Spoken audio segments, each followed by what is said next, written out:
ধন্যবাদ। প্রতি বছর ঠিক রমজানের আগেই কিন্তু সয়াবিন তেল উধাও হয়ে যায়। এবছরও ঠিক তেমনি হয়েছে। আমরা প্রত্যেকটা দোকানে দেখলাম যে সয়াবিন তেল নেই। 2-4টা তেল আছে, সেগুলো সয়াবিন তেল নয়, অন্য তেল। তার মানে এই যে তেলকে আপনার হলো না দিয়ে তেলের দাম বাড়ানো, এটা হলো এক ধরনের আপনার বলতে পারেন সিন্ডিকেটের ব্যবসা। এবং এই সিন্ডিকেটের ব্যবসার সাথে জড়িত বগুড়ার বেশ কিছু ডিলার, যারা আপনার ইচ্ছে করেই তাদের গোডাউনে সয়াবিন তেল রেখেছেন এবং মনিটরিং করছে না প্রশাসন। মনিটরিং যদি করতো তাহলে কিন্তু সয়াবিন তেলের এই অবস্থা হতো না।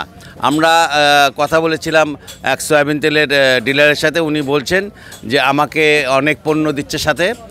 ধরেন সেই পণ্যগুলো হলো আটা, তারপর আপনার সুজি, মানে সেই কোম্পানির যেসব জিনিস আপনার বলতে পারেন যে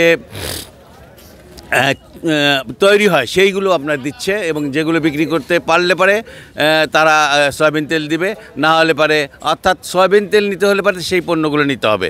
এটা এক ধরনের আপনার বলতে পারেন যে তাদের একটা চাল।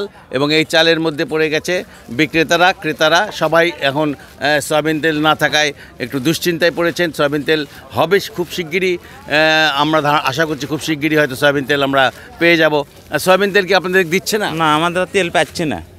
কি বলতেছে আপনাদেরকে? তেল মানে সংকট দেখাচ্ছে। আমার লাগবে 20 কার্টুন, দিচ্ছে 2 কার্টুন, তাও দেখছে হয়তো 1 মাস পর 1.5 মাস পর 2 কার্টুন তেল পাচ্ছি। কইছে তেল নাই আমাদের কাছে, তাই বলে। সাথে কি দিচ্ছে?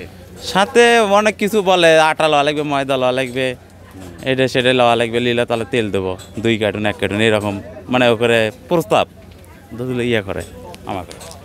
শুনতে পাচ্ছেন যে আসলে ওদেরকে যে তেল দেওয়ার কথা বলছে, তেল দেওয়ার সাথে কিন্তু জড়িত আছে অন্য ধরনের পণ্য নিতে হবে। কিন্তু অন্য ধরনের পণ্য নিলে পরেও আপনার 20 কার্টুনের জায়গায় 2 কার্টুন তেল দিচ্ছে। তো এই প্রতি বছরের যে সয়াবিন তেলের এই সংকটের জন্য কিন্তু মূল দায়ী বগুড়ার ডিলার। এবং তার সাথে যারা এই কোম্পানির আছেন, এই কোম্পানিও কিন্তু এর সাথে জড়িত। কারণ তারাও কিন্তু তাদের অন্য পণ্য বিক্রি করার জন্য সয়াবিন তেলকে আপনার দোকানদারদের সামনে একটা বলতে পারেন জিম্মি করে রাখছে দোকানদারদেরকে। মোটামুটি বগুড়া থেকে এই ছিল আমাকে সর্বশেষ সংবাদ। একটি ছবি।